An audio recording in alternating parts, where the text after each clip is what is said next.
నమస్కారం ఘంటారావానికి స్వాగతం. ముందుగా ప్రధానాంశాలు. రేపు సాయంత్రం కల్లా వరద బాధితులకు పరిహారం, పునరుద్ధరణ పనులపై గడువు విధించిన చంద్రబాబు.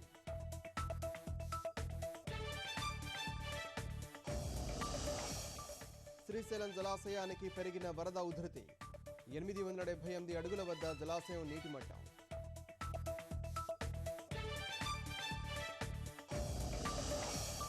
అభివృద్ధి పేదరికంపై యుద్ధానికి సిద్ధం, పాకిస్తాన్కు ప్రధాని మోదీ సవాల్.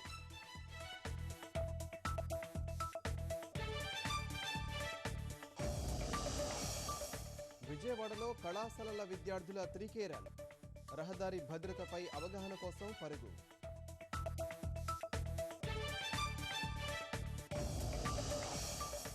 రామోజీ ఫిల్మ్ సిటీలో ఇండివుడ్ ఫిల్మ్ కార్నివాల్, సినిమాటోగ్రఫీలో కొత్త పంథాపై సమాలోచనలు.